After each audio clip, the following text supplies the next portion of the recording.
Hello guys! Narinig niyo na ba yung tungkol sa salitang exorcism?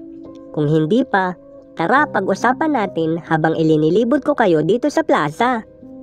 Ang exorcism ay isang religious or spiritual practice sa pagpapalayas ng mga masasamang espiritu.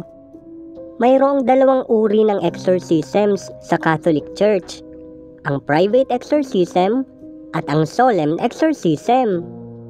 Isinasagawa ang solemn exorcism tuwing mayroong sinasapian ng masasamang espiritu. Tanging yung mga obispo o yung kanilang mga appointed priests lamang ang pinahihintulutan magsagawa nito. Madalas kasing mga high-ranking demons na yung kailangang harapin tuwing may possession, kaya naman kinakailangan ng maigting na pag-iingat. Samantala, kahit sino namang binyagang Kristiyano ang maaaring magsagawa ng private exorcism sa mga lugar, sa mga bagay, o kaya naman sa mga taong nasa ilalim ng kanyang pangangalaga.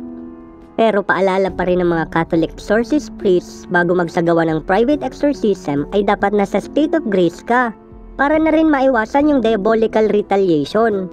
Ako ang inyong Bicolanong Hardinero Plancoya.